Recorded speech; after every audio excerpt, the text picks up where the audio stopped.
You're watching CES Live, powered by Ustream.tv, the most powerful way to stream live video. And by UTech, makers of the TriCaster family of broadcast and streaming systems. And now, CES Live. Hey guys, welcome back to our continuing coverage of CES 2015. I'm John P. And I am Derek Kessler. Welcome, Derek. I'm glad to be here. And welcome to me too, because you and I haven't been working all day. That's the way to do it. But we are working now, and we have wonderful guests lined up for you guys today, not the least of which we're going to start off with our friends from BMW. We've got Klaus here. How are you, sir? Pretty good. How are you guys doing? Excellent. Fantastic. And I love your name, Klaus Klassing. That's right. That is unique even in the land of name. BMWs, right? That is awesome. So we're so excited. This is actually the first time that we've had anyone from BMW on the show. Oh, wow. I know that's totally unfair of us. I don't know why. We've covered BMW, but we've never had you on the live show. You should go over to the silver lot, because that's where we have a huge tent. I was gonna say, you know, the other day when we were unloading and getting set up and stuff, we drove our little trailer in and stuff, and I looked up and I was like, oh my God, look at all the BMWs over there. It is pretty big, yeah. What were you doing with all those BMW? I mean, you've got like a ton, like a lot full of cars. So you can actually test drive some of them. You get to test drive the i3, which is the all-electric one. Yeah.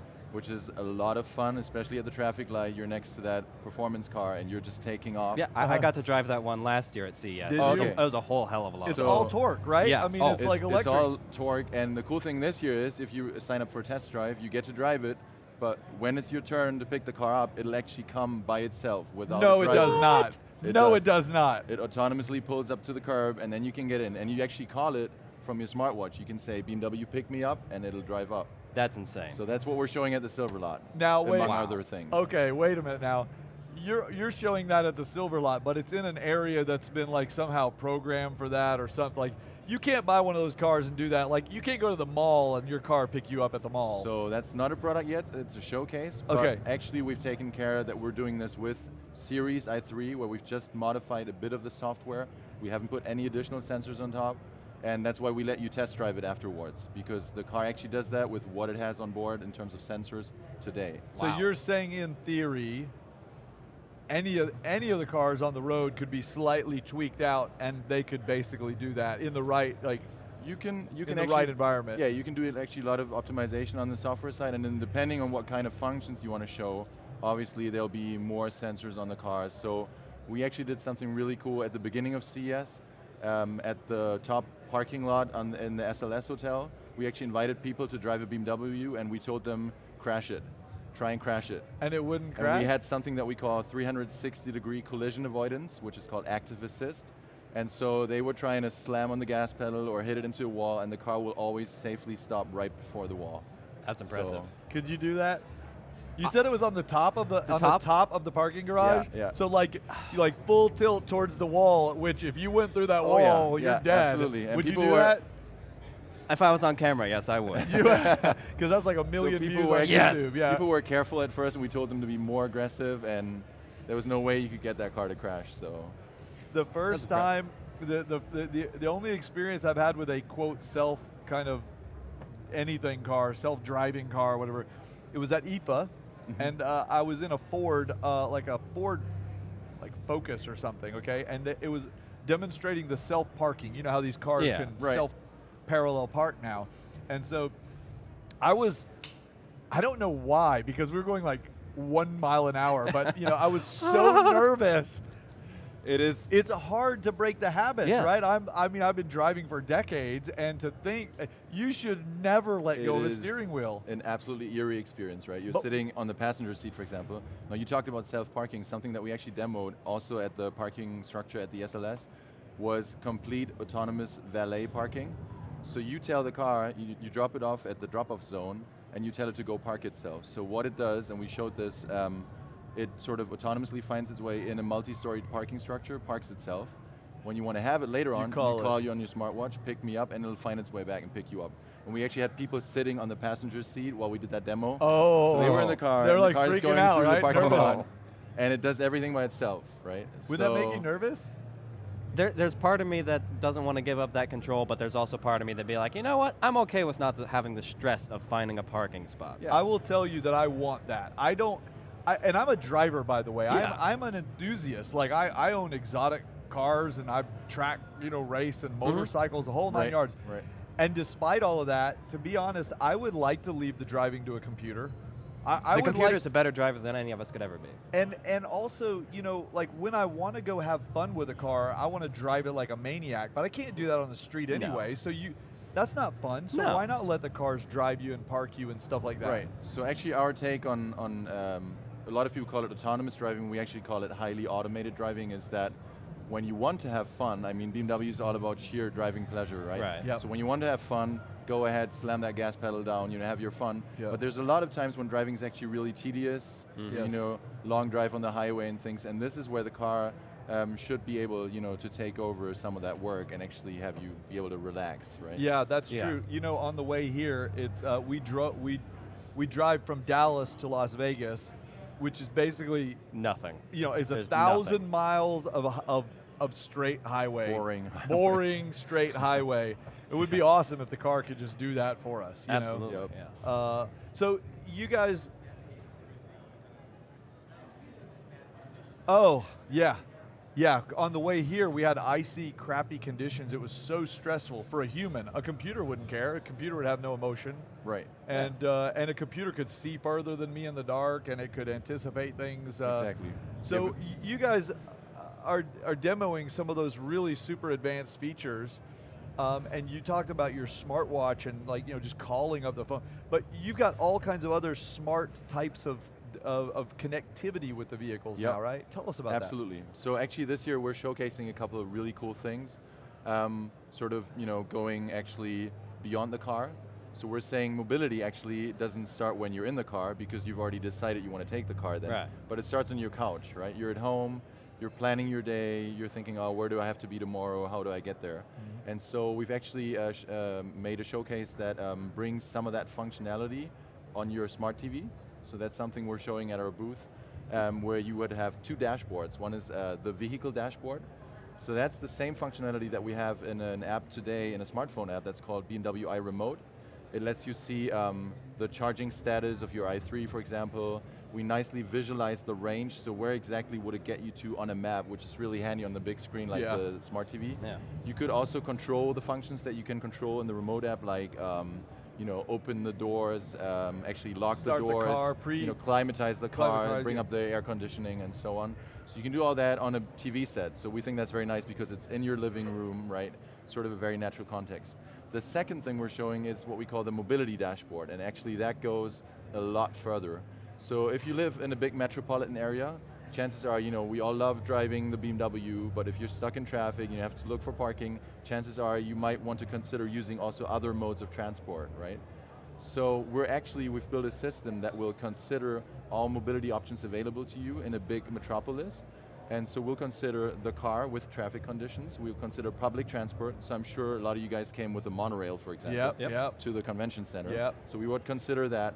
Bike routes, Bike. so that really depends on where you are, in the US, for example, whether Yeah. you like to use the bike, but Or it's for often us, we've been using the I don't know if you see our scooters. We've got Rico scooters. Oh, great. They go like 20 miles an hour and they have 20 miles of range. And I was trying to figure out what's the best way from here to the hotel. And I perfect. found with that, you choose the bike route. Like normally we walk or we do car or public transport, Yeah. but Right. you could choose the bike route. So if you had a scooter or a bike, that was efficient. So you're saying you would we would tell consider me, that. don't drive absolutely. my car. Yeah. Take a different route. We could do that, and we would consider all the routes, and in many cases on a bike you can beat traffic actually. Yes. Oh, yeah. A lot. Right? Yeah. So Like around here on those scooters, the fastest Oh, way yeah. anywhere because Right.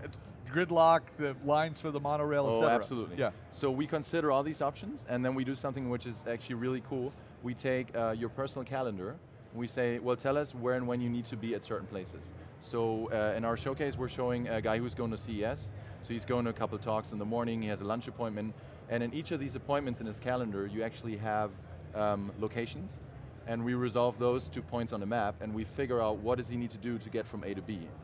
And then we actually recommend and say, okay, for this you have three options. You can take the car, probably have to look for parking after that, or you take a cab. You can take the bike, right? Or you could, for example, there's a bus running, right? Or the monorail, and we show how long each of these options take. That's so that awesome. starts on the smart TV at home, and then when you're on the go, we actually have the same thing on a smartphone and a smartwatch. And I can actually show you some Demo of it, that yeah, if you show want. us. And by the way, you know, I don't know, Derek, if that made you think of any weird questions, but I started thinking about like, when you say you'll interface with my calendar and you'll help map out routes and things, what if I use, for example, like Google? Google Calendar is my no worries. calendar. Oh, yeah. No worries, absolutely. So we were able to work with any calendar that's sort of in the cloud, right? So Okay. it could be an Outlook, Google, iCal, whatever. Yeah. And you can even manage it from a different application, right? Oh, You okay. might, you know, if you're at work, you might do that in the browser, you might do that on the smartphone. And we actually listen to events on that calendar, so if anything changes, we will automatically plan your mobility, right? Excellent. So what you're seeing here in the smartphone app is actually the iRemote app from BMW. So this keeps you connected to your vehicle. You can see the state of charge. This is connected to real i3 that's out in the silver lot right now. So it's 60% charged, you know. Which is about 50 miles. Exactly, and Yeah. that actually also depends on the previous driving behavior. And Oh yeah, I we was going to consider ask. all does it- kinds you, of you learn that I drive like a maniac and my wife drives real conservatively, for or vice example, versa? so she will get more range. Yeah. Probably. And we consider conditions like traffic, slopes, curvature, and so on.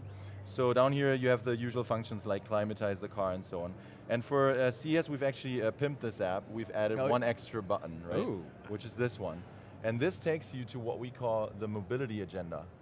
Now this is what I just talked about, taken from a personal calendar. So this guy has, you know, a breakfast appointment, then he goes to some technical meeting, then he's at lunch. I think he's mostly eating actually. Yeah, there's a lot of That's what we eating do involved. here Yeah. At CS. This is where he's having coffee, right?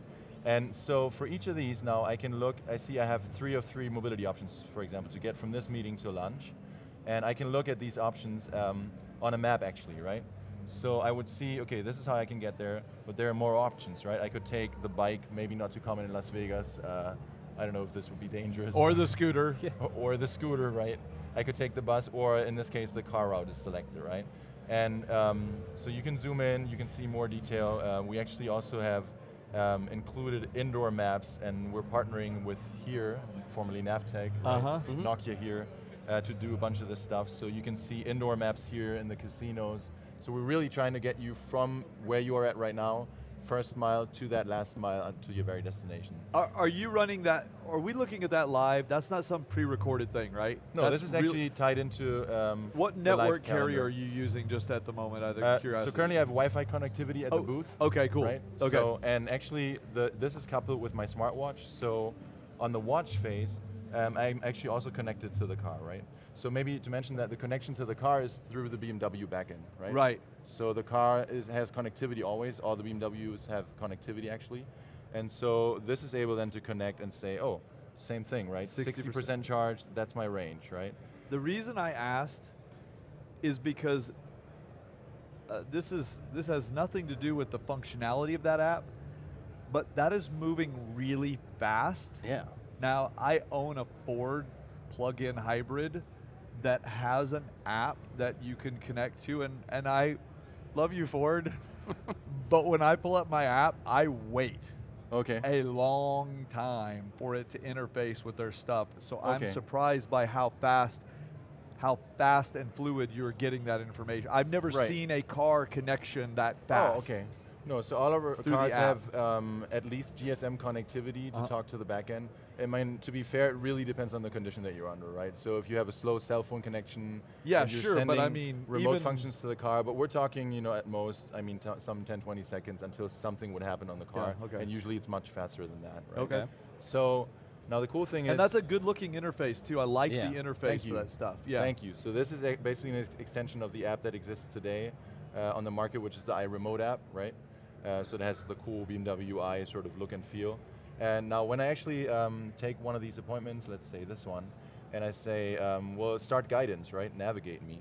So what that'll do is it'll actually start the guidance on the phone as well. So you can see I have guiding instructions here, and they come up on my phone, which in this case is a Moto 360, right? And I actually get turn by turn on the phone, right? So this Oh, would that actually is be sweet. all the way to my final nice. destination, right? Get in and car. When I cancel that here, it'll actually get canceled on the phone, Oh, so that's they're super paired. sweet. And one thing we actually also took care to do is to work with alerts. So when something happens on your route, you'll be alerted on all your devices, including the smart TV, phone, and the watch. That's awesome. Yeah, I don't know what else to say. That is You guys super are blown sweet. away. Yeah, Yes. that's really nice. When is this going to be available in production vehicles? So for the purpose of CES, we've prepared it as a showcase that talks to actually a live backend that we've built that pulls in all these services. Okay. And so what usually happens is that after shows like CES, when people get all excited about it, then at some point we make a product decision.